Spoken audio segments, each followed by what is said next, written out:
buongiorno, cari confratelli e sorelle.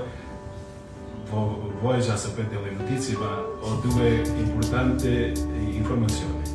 La prima è che padre Paulus Budi-Kleden è stato nominato arcivescovo di Ende in Indonesia. È una grande gioia.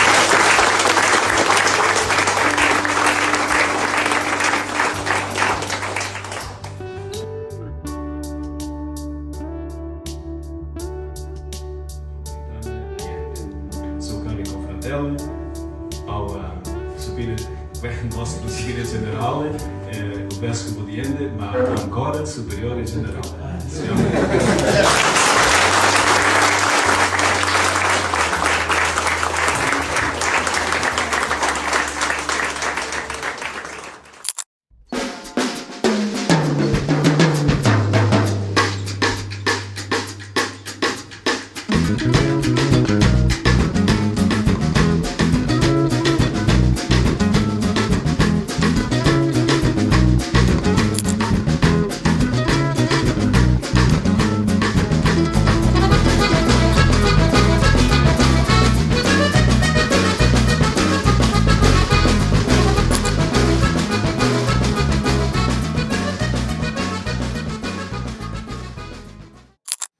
Bapak Ibu, Saudara-saudari yang terkasih dalam Kristus.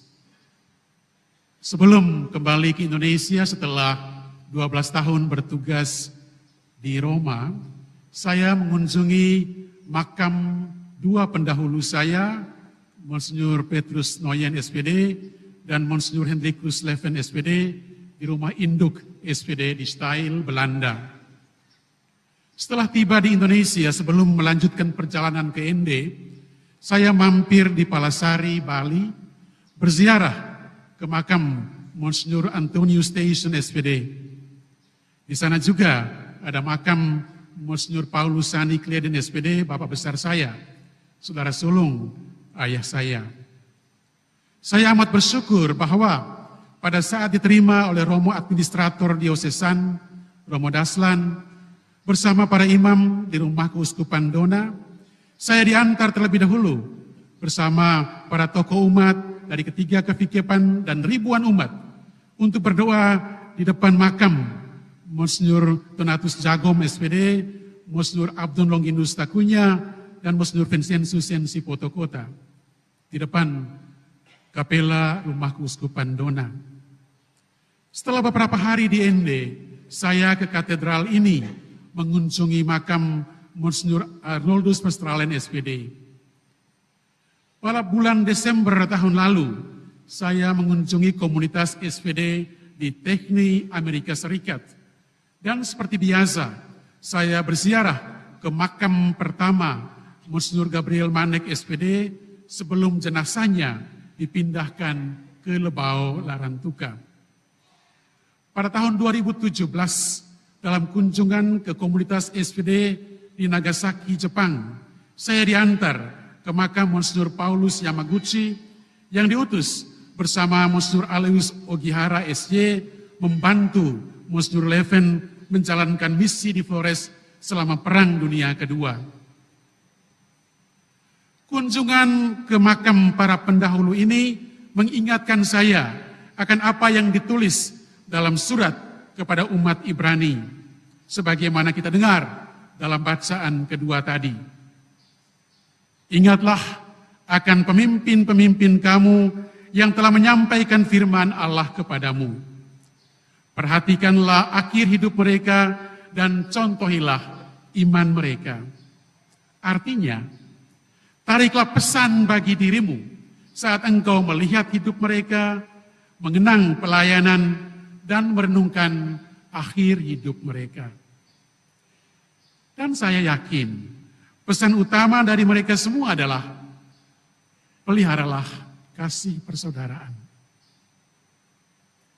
Mereka hidupi kasih persaudaraan dan mewariskannya kepada kita. Mereka semua adalah orang-orang yang sungguh mengasihi kita, memberikan dirinya dalam pelayanan kegembalaan karena kasih akan kita.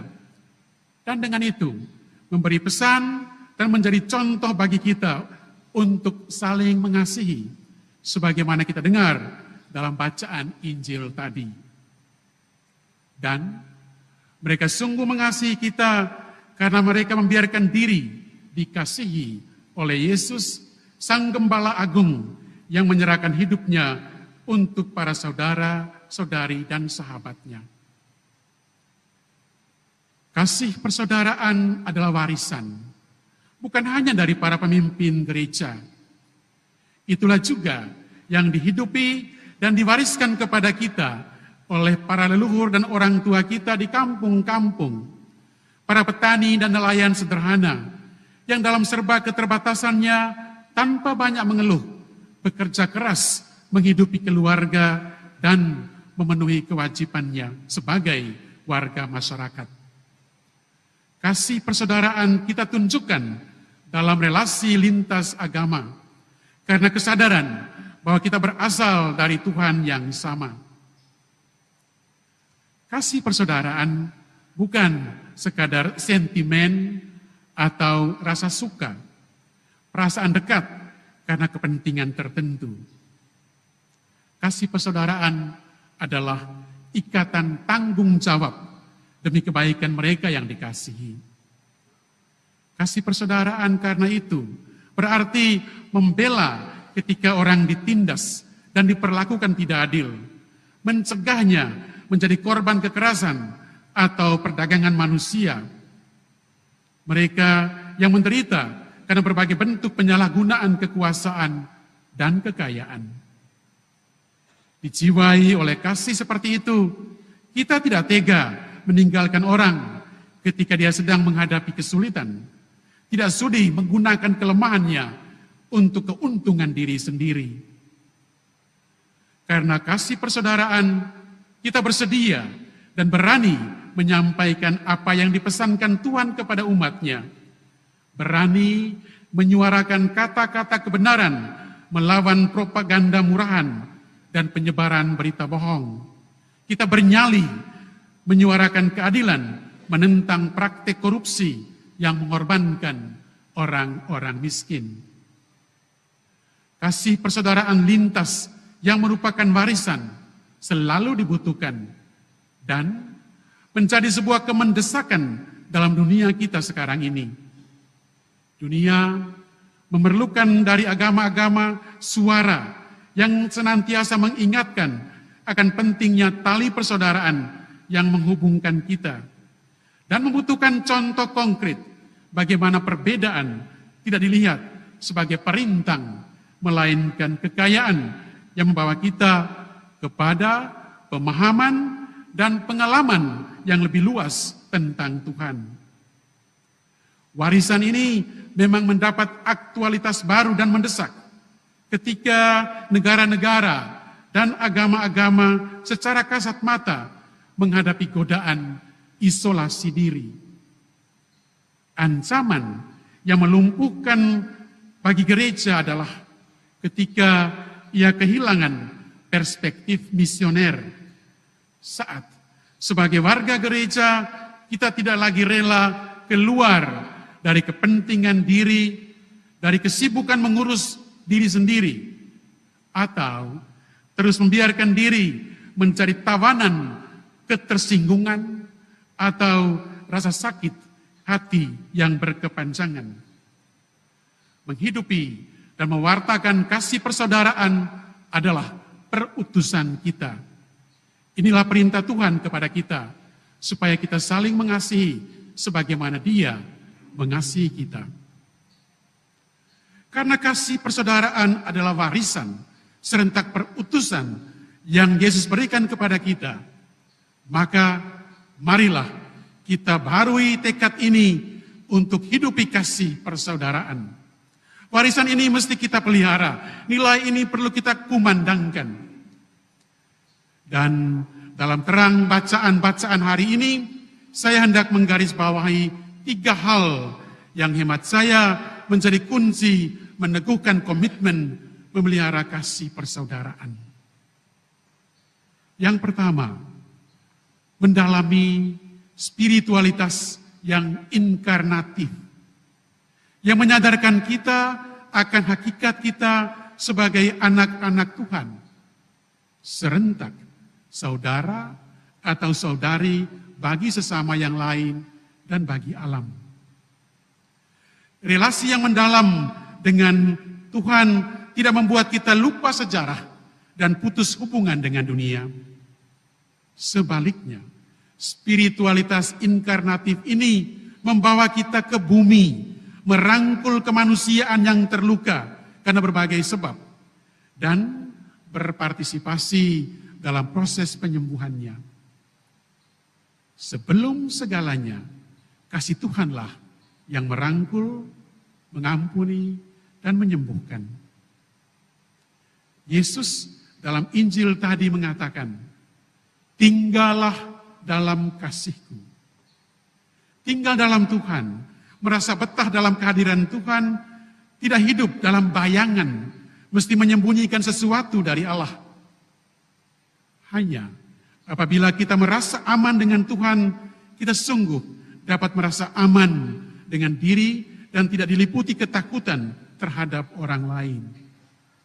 Hanya apabila kita tinggal dalam kasih Tuhan dan membiarkan Dia tinggal bersama kita, kita dapat saling menerima sebagai saudara.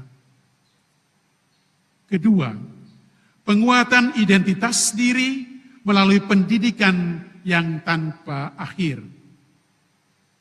Mengasihi berarti memberi ruang dan menciptakan kondisi bagi yang dikasihi untuk berkembang menjadi pribadi yang mandiri, untuk menjadi dirinya sendiri. Penggalan kitab Nabi Yeremia yang kita dengar dalam bacaan pertama tadi mengingatkan bahwa sejak dalam kandungan Tuhan sudah perhatikan kita. Karena itu, sebagai orang tua, umat beriman dan warga masyarakat, kita pun mesti menunjukkan kasih sejak seorang bayi dikandung dalam rahim ibunya dan terus mendampinginya dalam proses pendidikan yang berkualitas agar menjadi dewasa. Melalui pendidikan yang berkualitas, kita membentuk pribadi-pribadi yang memiliki identitas dan berusaha menghidupinya secara konsisten. Kita butuh pendidikan dan pembinaan terus-menerus agar kita secara konsekuen dapat hidupi identitas kita. Ya, identitas. Identitas sebagai suami istri ditunjukkan dalam kesetiaan memelihara kekudusan perkawinan. Kesetiaan sebagai imam dan biarawan-biarawati kita hidupi dalam tekad menghidupi identitas pertama-tama sebagai hamba Tuhan dan saudara bagi yang lain, bukan hamba kekuasaan dan pengumpul harta dan kekayaan. Penulis surat Ibrani menegaskan agar kita tidak boleh menjadi budak uang dan hawa nafsu. Ketiga, membaharui solidaritas. Kasih persaudaraan adalah solidaritas, berbela rasa dengan orang yang lain, mendukung dan memperhatikan orang lain, teristimewa yang sedang menghadapi kesulitan dan penderitaan. Tembok egoisme yang membuat orang bersikap dingin di hadapan penderitaan orang lain diatasi oleh solidaritas. Solidaritas dengan mereka yang tidak berumah, yang ketiadaan tumpangan, yang kehilangan pegangan dalam hidup. Solidaritas tidak mengucilkan dan membuang orang-orang terhukum, tetapi tetap menghormati martabat mereka sebagai anak-anak Tuhan dan saudara-saudari dalam ziarah yang sama. Dia menjadi nyata dalam kesediaan untuk saling menegur dan mengingatkan sebelum terlambat. Kita sadar, solidaritas tidak mungkin dihidupi tanpa kerelaan berkorban. Injil Yohanes berbicara mengenai kerelaan berkorban. Tidak ada kasih yang lebih besar daripada kasih seorang yang memberikan nyawanya untuk sahabat-sahabatnya, bagi saudara-saudarinya. Berkorban berarti rela melepaskan yang saya punya atau yang amat saya sukai demi kebaikan bersama, demi keluarga, demi keuskupan, demi gereja. Tanpa kerelaan berkorban, kita tidak mampu memelihara kasih persaudaraan. Solidaritas adalah kekuatan kita orang-orang kecil ini untuk meningkatkan kemampuan ekonomi dan memperkokoh nilai budaya kita. Solidaritas memperteguh soliditas kita menghadapi dahsyatnya gelombang ekonomi neoliberal dan arus deras penyeragaman dalam globalisasi. Saudara-saudariku yang terkasih, pendalaman spiritualitas, penguatan identitas diri, dan pembaruan solidaritas lintas merupakan bentuk konkret usaha kita untuk memelihara kasih persaudaraan. Kiranya Tuhan memberkati dan Bunda Maria yang dikandung tanpa noda, pelindung keuskupan kita, mendoakan kita.